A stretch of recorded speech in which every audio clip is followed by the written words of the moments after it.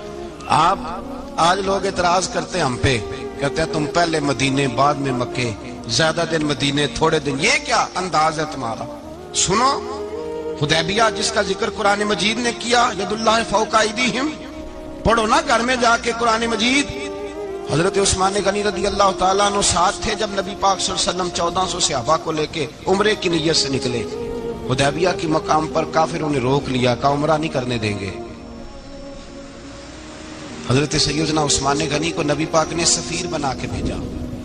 جناب عثمان غنی کئی سالوں کے مکے سے بچھڑے تھے، سامنے کعبہ نظر آیا، احرام بندھا ہوا ہے۔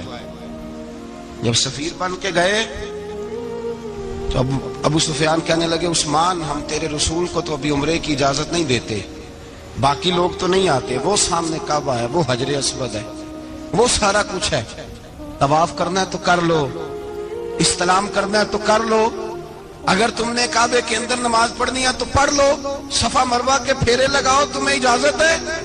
نبی عثمان غنی فرمانے لگے قسم ہے رسول کی زلفوں کی، جب تک میرے مصطفیٰ طواف نہیں کریں گے عثمان بھی کوئی نہیں کرے گا۔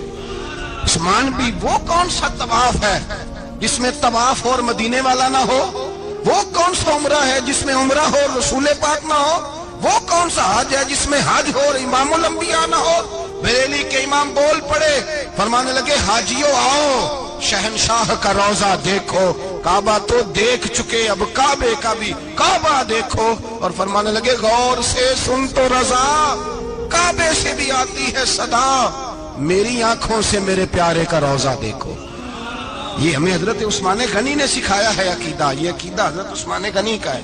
بات دور نکل جائے گی، محبت معیار ہوتی ہے، محبت روح ہوتی ہے، محبت اصل ہوتی ہے۔ حضرت عثمان غنی رضی اللہ تعالیٰ عنہ سے کسی شخص نے کہا کہ عثمان کوئی تبدیلی بھی آئی نبی پاک کے غلام بننے کے بعد؟ حضور کے غلام بننے کے بعد کوئی تبدیلی بھی آئی؟ لوگ اپنی اپنی تبدیلیاں بتاتے رہے۔ جناب عثمان غنی نے 2 جملے کہے، لوگ کہتے ہیں ہماری چیخیں نکل گئیں، یہ میرا آج حضور سے پیار کی محبت اور عشق کا یہ رنگ عثمان غنی کا۔ حضرت عثمان غنی کہنے لگے تم تبدیلی کی بات کرتے ہو؟ میں نے جب سے نبی پاک کے ہاتھ میں سیدھا ہاتھ دے کے بیعت کی ہے، میں نے یہ ہاتھ دوبارہ کبھی گندگی کو نہیں لگایا، اور فرمایا جب سے پہلی نظر سے جلوہ بددہا دیکھا ہے، میں نے اس کے بعد اپنی شرمگاہ کو بھی کبھی نہیں دیکھا، اس لیے کہ ان آنکھوں میں رسول اللہ کے جلوے رچ بس گئے۔ یہ معیار پیدا کیا جناب عثمان غنی نے۔ اور مدینہ منورہ سے جو محبت ہے نا مسلمان کی، اس کا اگر اصل رنگ دیکھنا ہو تو جناب عثمان غنی کو زندگی کو دیکھا جائے، اصل رنگ۔ حضرت سیدنا عثمان غنی با حیا بڑے تھے۔ کیا بڑے تھے؟ کچھ لوگ بے حیا ہوتے ہیں، کسی کو بھی نہیں چھوڑتے، نہ صحابہ کو، نہ اہل بیت کو، نہ کسی اور کو۔ عثمان با حیا بڑے تھے۔ کتنے؟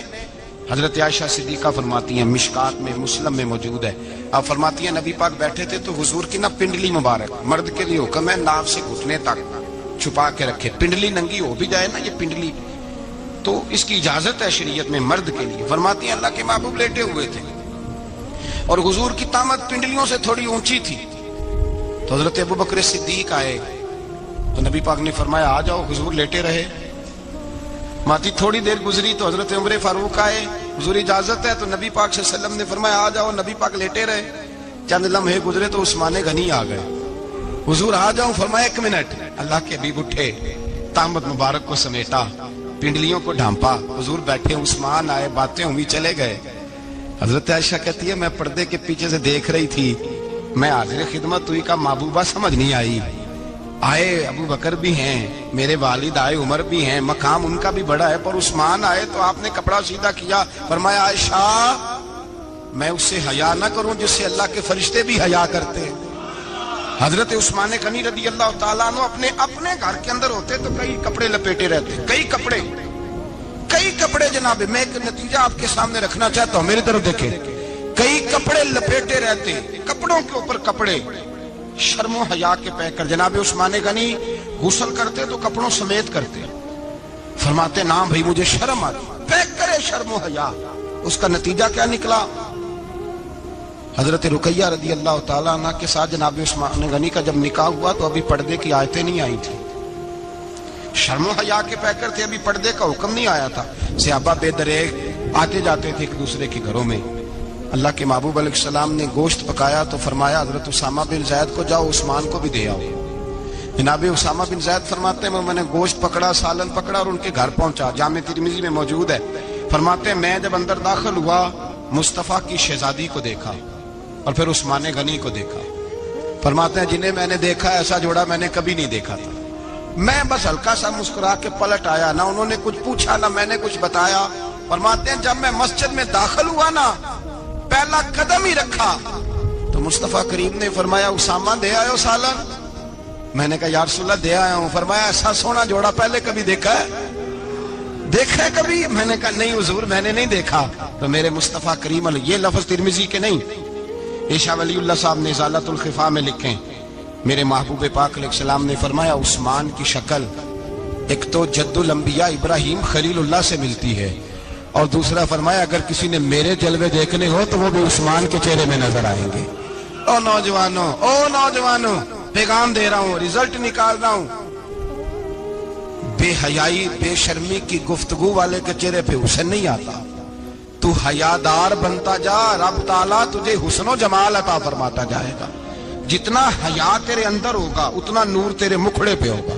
جتنی شرم میں تو لپٹا ہوا ہوگا اتنی اللہ تجھے تازگی عطا کرے گا. میرے صاحب فرمایا کرتے جو گند بولتا ہے اس کے چہرے کا حسن سب سے پہلے چھن جاتا ہے. اور فرمایا جو بری باتیں سوچتا ہے، جس کی سوچ بری ہوتی ہے، سب سے پہلے اس کے چہرے کا حسن بگڑتا ہے. اگر چاہتا ہے تازہ رہے، ٹھنڈا رہے، نورانی رہے، تو پھر حضرت عثمان نے تجھے بتایا ہے کہ شرم والا بن کے رہ، اللہ سب سے زیادہ حسن تجھے ہی عطا فرما دے گا. زیادہ بولنے والا، زیادہ باتیں کرنے والا، جو منہ میں آیا کہہ گیا، اس آدمی کی نورانیت چلی جاتی ہے. اگر لوگ وہ کریموں سے نہیں آتا اور نائی کے پاس بیٹھ کے چہرے پہ روز نیا ڈیزائن، نئی لکیر بنوانے سے حسن نہیں آتا. حسن شرم و حیا سے آتا ہے. یہ جو ہم عارضی حسن خرید کے لاتے ہیں نا 4 پیسے کا، یہ ماند نہیں پڑتا، یہ تباہ کرتا ہے اور یہ تباہ ہو جاتا ہے. کچھ لوگ ایسے ہوتے ہیں، کچھ لوگ جن کے پاس بیٹھنے کو اتنا دل نہیں کرتا جتنا ان کا چہرہ دیکھنے کو دل کرتا ہے. ان کے پاس بیٹھنے کو بعضوں کا دل کرتا ہے کہ بس نہ ذرا. اور طبیعت آج میں ہو کے آیا ہوں استاد جی صادق صاحب رحمۃ اللہ علیہ. میں نے ان بزرگوں کو دیکھا ہے، ہم نے نظر بھر کے آنکھوں میں آنکھیں ڈال کے تو بڑا کم دیکھا ہے. ہم چوری دیکھا کرتے تھے. چوری میں ویکھاں تے میرا یار نہ ویکھے، تے جے میں نام ویکھاں تے ہو ویکھے. ہم لوگ چوری دیکھا کرتے تھے. میں نے اپنے حضرت صاحب کو بھی شاید ہی کبھی آنکھوں میں آنکھیں ڈال کے دیکھا ہو، تبھی دیکھا ہے جب وہ کسی اور کو دیکھ رہے ہوتے تھے. بھائی ان لوگوں کے اندر کا حسن، شرم و حیا، معصومیت بن کے ان کے چہروں پہ نکھر آتا تھا. حضرت عثمان غنی کی شرم و حیا نورانیت بن کے ان کے چہرے پہ آ گئی تھی. جناب عثمان غنی پیکرے شرم و حیا تھے. ایک بات کر دوں اور ختم کروں. حضرت عثمان فرمایا کرتے تھے مجھے 3 باتیں بڑی پسند ہیں. کتنی؟ سارے بولے ہو کتنی جی؟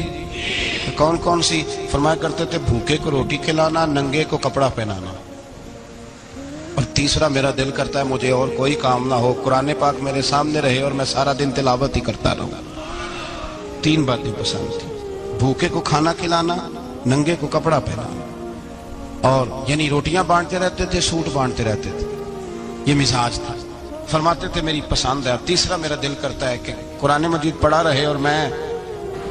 وہ کنویں کی بات بڑی معروف ہے، میں نے بس اشارہ کرنا ہے. نبی پاک نے بھی اعلان کیا تو بڑا ہی اعلان کر دیا. فرمایا وہ میٹھے پانی کا کنواں ہے، قبضہ یہودی کا ہے.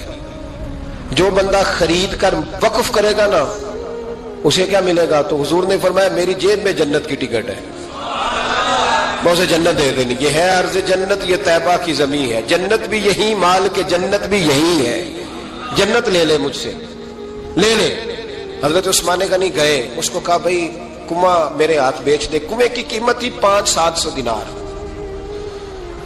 تو حضرت عثمان 500-600 دینار کل کنویں کی قیمت تھی. جناب عثمان غنی گئے، یہودی کو پتا تھا کہ یہ خریدنا چاہتے ہیں. فرمایا یار یہ کنواں بیچ دو. کہنے لگا نہیں بیچنا. فرمایا قیمت منہ مانگی.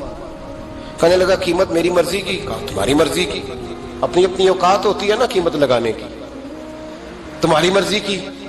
کہنے لگا میری شرط ہے میں 1 دن کے لیے کنواں دوں گا، 1 دن میں 1 دن آپ. فرمایا یہ بھی منظور ہے. کتنے پیسے؟ اس نے کہا میں 3000 دینار لوں گا. 500-600 کا ہے۔ حضرت عثمان غنی فرمانے لگے تو نے اپنی اوقات کے مطابق 3000 مانگا ہے، میں 40,000 لے کے آیا تھا، اپنی اوقات کے مطابق مانگا، 40,000 دینار میری جیب میں۔ یہودی کہنے لگا عثمان تو تاجر ہے، اور عام تاجر نہیں، عالمی سطح کا تاجر ہے، لوگ تیری تجارت کی مثالیں عرب میں دیتے ہیں، پر 500-600 کا کنوار 40,000۔ فرمانے لگے مسئلہ کنویں کا نہیں، مسئلہ مصطفیٰ کے فرمان کا ہے، وہ جو حضور کا فرمان پورا کرنا ہے نا، اس کے لیے 40,000 تھوڑے ہیں، میرے پاس تھے ہی اتنے جو لے کے آیا ہوں۔ حضرت عثمان نے پیسے چکائے، اس نے کہا ایک دن پانی ملے گا، فرمایا منظور ہے۔ وہ ایک دن بیچا کرتا تھا پانی، حضرت عثمان نے اعلان کر دیا جو میرا دن ہے نا فری پیو۔ ملا رومی رحمۃ اللہ علیہ فرماتے ہیں کنویں سے سادہ پانی نکل جائے تو تازہ آ جاتا ہے، اور اگر پانی کنویں کے اندر رہے سارا ختم نہ ہو تو باسی ہو جاتا ہے۔ اس لیے فرمایا کرتے تھے میں اس کنویں سے پانی پیتا ہوں جس پہ رش زیادہ ہوتا ہے، اس لیے کہ وہاں سے پانی ختم ہوتا ہے تو تازہ آتا رہتا ہے۔ فرماتے تو اللہ کے راستے میں سارا خرچ کر دے، اللہ تازے عطا کر دے گا اور پہلے سے زیادہ عطا کر دے گا۔ میرا آپ کا مسئلہ یہ ہے کہ تجارت بندوں کے ساتھ ہے، بندوں کے ساتھ جو تجارت ہے نا، بندے کنجوسی کر جاتے ہیں، بندے کا تو صحیح کام چل جائے تو پارٹنر کو فارغ کر دیتا ہے، تو فارغ ہے، اور اگر کبھی کسی کی دکان میں کوئی کرایہ دار اچھا اس کی دکان چل جائے تو مالک کہتا ہے تو جا، اب دکان میں نے خود کھولنی ہے، وہ فارغ کر دیتا ہے۔ بندوں کا تو مزاج ہے۔ اور اللہ تبارک و تعالیٰ سے جب تجارت ہوتی ہے نا، میں نے ایسے لوگ دیکھے ہیں جن کے گھروں میں لاکھوں روپیہ ماہانہ آتا ہے، غربت نہیں جاتی۔ ان کو سوچنا چاہیے کہ کثرت والا پیسہ آیا ہے پر برکت والا نہیں آیا۔ حضرت عثمان غنی رضی اللہ تعالیٰ عنہ فرماتے ہیں کہ میں نے پہلے بھی میں بڑا تاجر تھا، لیکن جب سے مصطفیٰ کے نام پر خرچ کرنا شروع کیا، پھر کہاں کہاں سے آیا کب، اور بڑی سیانی بات فرماتے ہیں، آپ فرماتے ہیں میں کلمہ پڑھنے سے پہلے تجارت کو وقت زیادہ دیتا تھا، اور مسلمان ہونے کے بعد میں نے تجارت کو ٹائم تھوڑا دیا، پر اللہ نے روزی مجھے زیادہ عطا فرمائی۔ اس لیے برکت پر ہماری توجہ نہیں رہی، غیبی خزانوں پر خیال ہم نے چھوڑ دیا ہے۔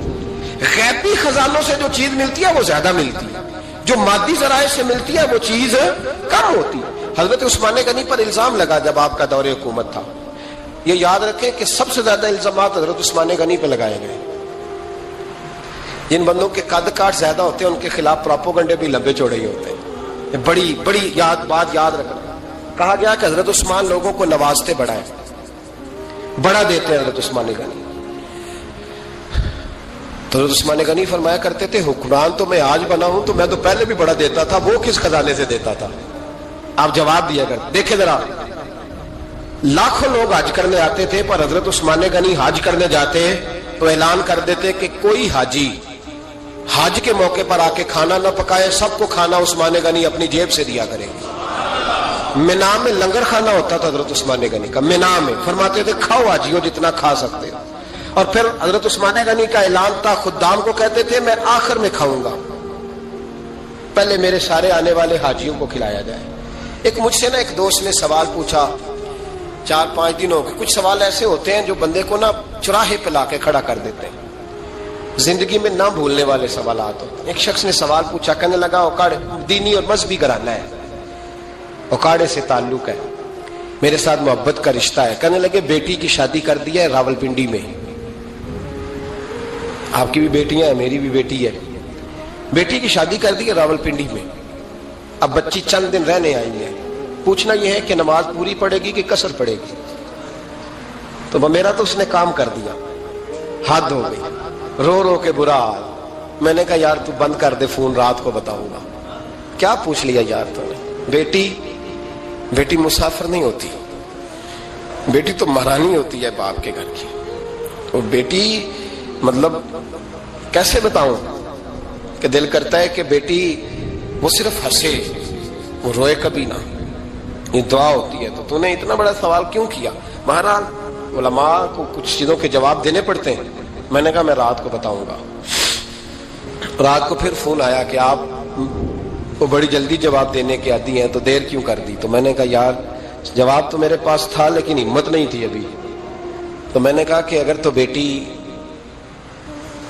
آئی ہے والد کے گھر میں اور ابا جی کا پروگرام ہے اسے جائیداد میں سے حصہ دینے کا، تو پھر تو بیٹی نماز پوری پڑے گی، لیکن اگر ابا جی نے علیحدہ کر کے انگوٹھا لگوانا ہے تو پھر بیٹی مسافر ہے۔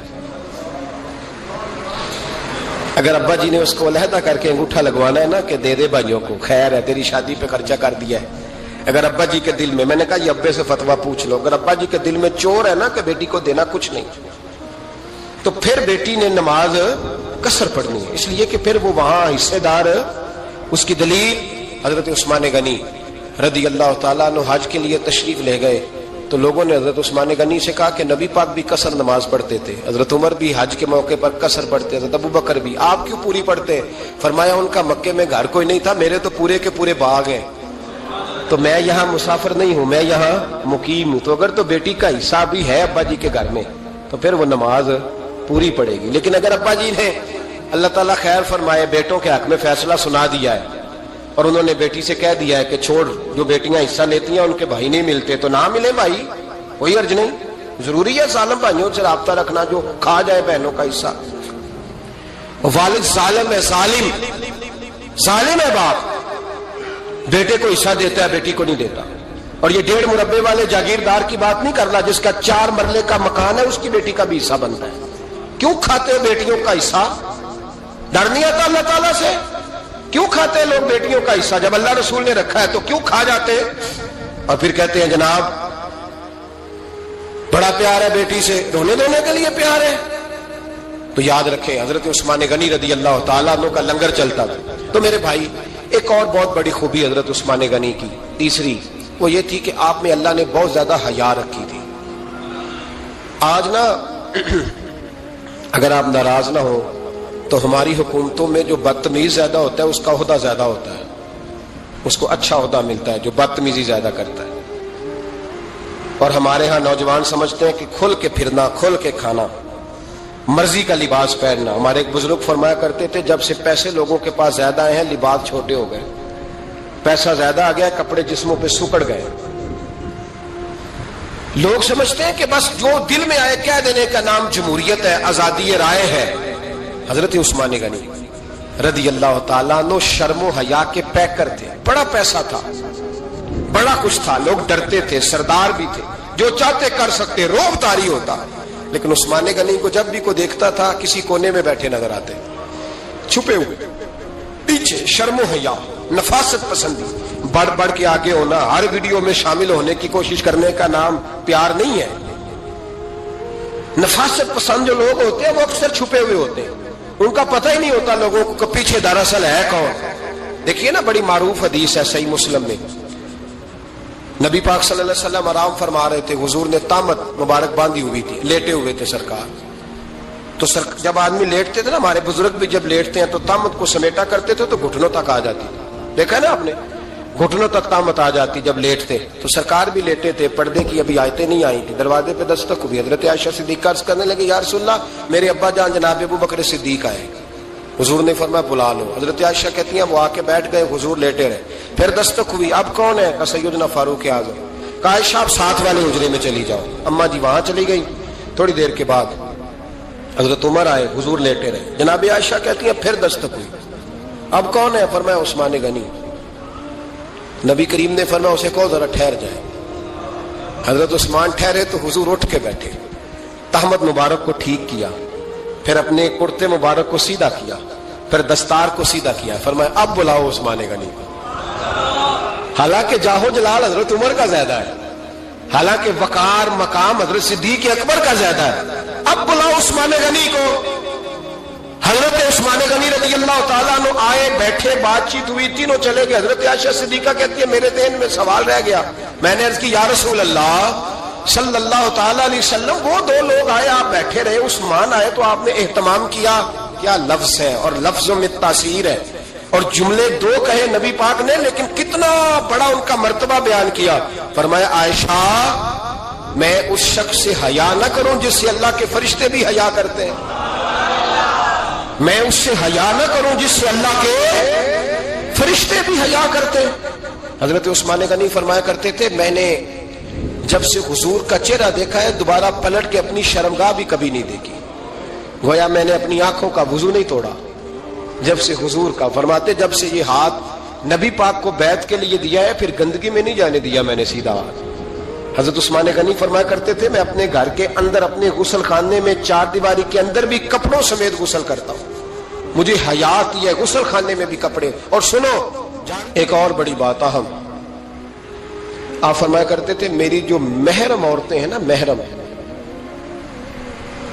پھپھی خالہ،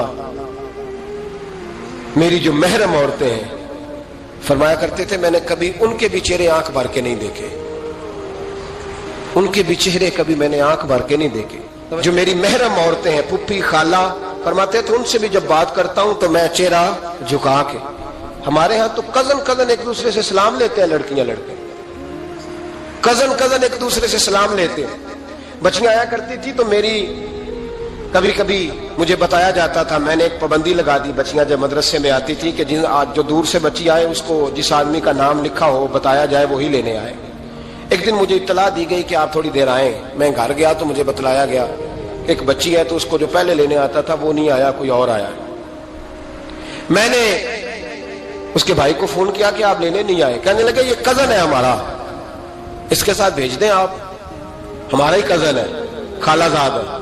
میں نے کہا یار آپ کہاں ہو؟ کہنے لگے مجھے 20-25 منٹ لگ جائیں گے. تو میں نے کہا ابھی کلاسیں بھی جاری ہیں تو آپ ہی آ جانا خود ہی. میں نے کہا سب آپ بھیج دیں، مجھے اعتبار ہے اس پہ.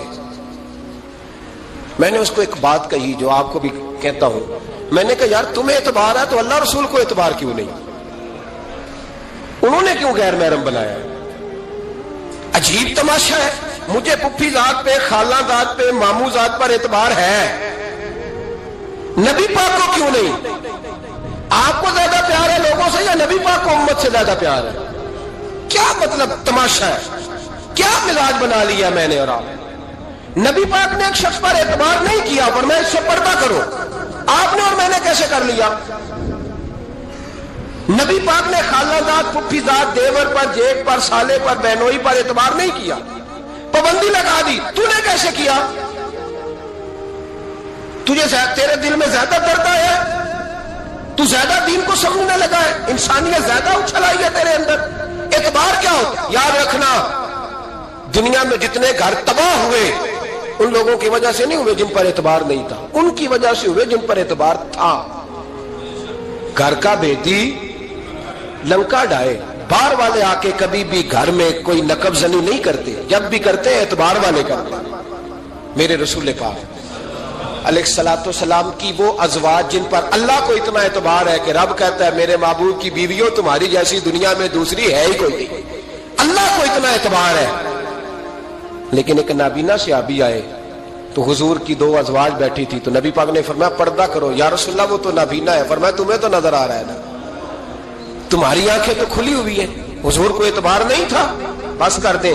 سب سے بڑا ظالم وہ ہے جو کہتا ہے مجھے بیٹی پہ اعتبار ہے. وہ ظالم ہے، وہ اپنی بیٹی کے ساتھ ظلم کر رہا ہے. جو کہتا ہے مجھے اعتبار ہے، کالج جا رہی ہے، یونیورسٹی جا رہی ہے، اکیلے آ جا رہی ہے، مجھے اعتبار ہے. یہ ظلم کر رہا ہے بچی کے ساتھ. وہ تو بچی ہے، اس کا تو ذہن کمزور ہے. ہو سکتا ہے صاف دل ہو لیکن سامنے جو شیطان چوکوں میں گلیوں میں دائیں بائیں گھوم رہے ہیں وہ تو صاف دل نہیں ہے نا، وہ تو معصوم طبع نہیں ہے نا. تو بعض اوقات بڑے اچھے نفیس بچے بھی شیطانوں کا شکار ہو جاتے ہیں. خدا کا خوف کریں. حضرت عثمان غنی کی زندگی، حضرت عثمان فرماتے ہیں جو محرم عورتیں تھیں ان کی طرف بھی آنکھ بھر کے نہیں دیکھا، اس لیے کہ وہ خاتون ہے، میں مرد ہوں، میری حیا مانے. آج لوگوں کو شوق ہو گیا عورتوں کی مجلس میں دوڑ دوڑ کے جانا، وہاں بیٹھنا، وہاں وقت بتانا. پیرانے الزام کہتے ہیں کہ وہ درویشنیوں کے بیچ بیٹھے ہیں جی، باپ بیٹی ہوتے ہیں جی، مریدنی اور پیر. میں نے کہا کوئی نہیں ہوتے. اس رشتے پر استدلال ہے. اعلیٰ حضرت فرماتے ہیں واجب ہے پردہ پیر اور مریدنی کا. یہ پردہ واجب ہے. اگر کوئی شخص اس طرح بے پردہ بیعت لے گا، بیچ میں بیٹھے گا تو اس کا تو مرید ہونا ویسے ہی حرام ہے، جائز ہی نہیں ہے. جو سارا دن تعویذ دھاگے کے لیے بیٹھا رہے اور بیویوں سے گفتگو کرتا رہے. خدا را حضرت عثمان غنی رضی اللہ تعالیٰ عنہ کی زندگی میں جو باتیں ہمیں بہت زیادہ ملتی ہیں ان میں نفاست ہے، آپ کی حیا ہے.